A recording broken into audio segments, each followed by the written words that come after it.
Along with other eccentric Dubliners like Bang Bang and Johnny Fortycoats, Pat Ingoldsby is considered to be one of the last legendary Dublin characters. Born in Malahide, Dublin, in 1942, Ingoldsby's life was one measured by tragedies, each of which he responded to with love, wit, and humour through the medium of surreal poetry.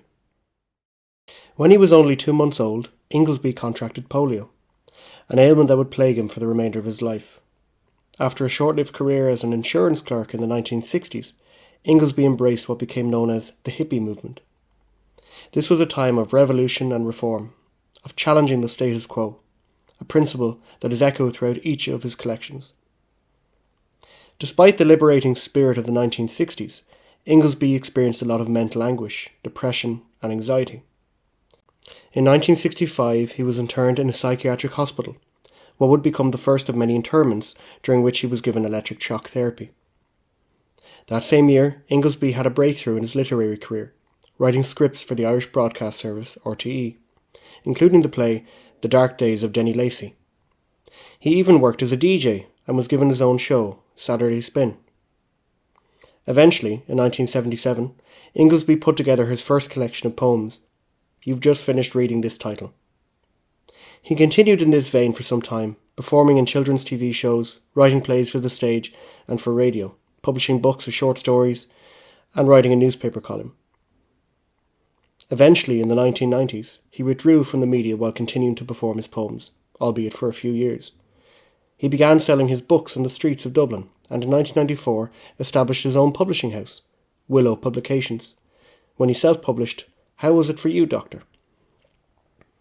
For the next 25 years, Ingoldsby sold his books on the streets of Dublin. He wrote prolifically during this time, inspired by the everyday events that happened around him. Take his poem, Flash. I was sitting in Bewley's in Westmoreland Street, concentrating so hard on looking cool that I flicked the ash off my cigarette into my cup of coffee. That's what you get. Considered by many to be a literary outsider, he persisted, and over his lifetime published 23 collections of poetry, at least 10 well-received plays and radio plays, and a vast selection of newspaper columns and audio CDs. He continued to sell his books on the streets of Dublin until retiring in 2015.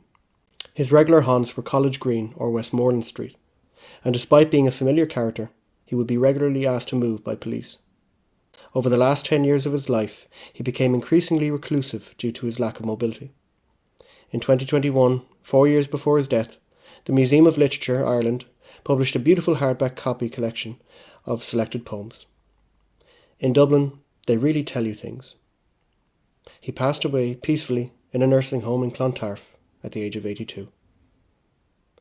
While known for being a surreal humorist, Ingoldsby had a masterful knack for making his bizarre poems feel commonplace and his everyday observations feel extraordinary. Like in I Can Feel the Peace of It, when he writes, all the men have gone to work, over the roads, up the fields. Sparrows fluff their feathers in the dust. A man bends his head underneath the pump and turns his face up, open, for a drink. The tide is coming in or going out. You'd have to look.